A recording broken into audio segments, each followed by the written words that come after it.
सोलापूर जिल्ह्यात पेट्रोल डिझेलचा पुरेसा साठा उपलब्ध असून नागरिकांनी अफवांवर विश्वास ठेवू नये असं आवाहन जिल्हाधिकारी कार्तिकेयन यांनी केलं। जिल्ह्यातील प्रमुख कंपन्या HPCL, BPCL आणि IOCL यांच्याकडून नियमित पेट्रोल तसंच डिझेल पुरवठा सुरू असून 7 दिवसांचा साठा उपलब्ध आहे। नागरिकांनी कोणतीही काळजी करू नये तसंच अफवांवर विश्वास ठेवू नये असं आवाहन जिल्हाधिकारी S. कार्तिकेयन यांनी केलं।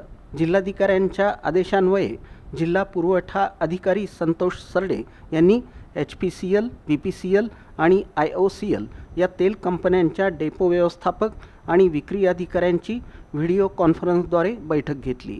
या बैठकीत सोलापूर जिल्ह्यातील पेट्रोल डिझेल साठा आणि वितरण व्यवस्थेचा सविस्तर आढावा घेण्यात आला। बैठकीला अन्नधान्य वितरण अधिकारी ओंकार पडोळे तसंच संबंधित कंपन्यांचे प्रतिनिधी उपस्थित होते।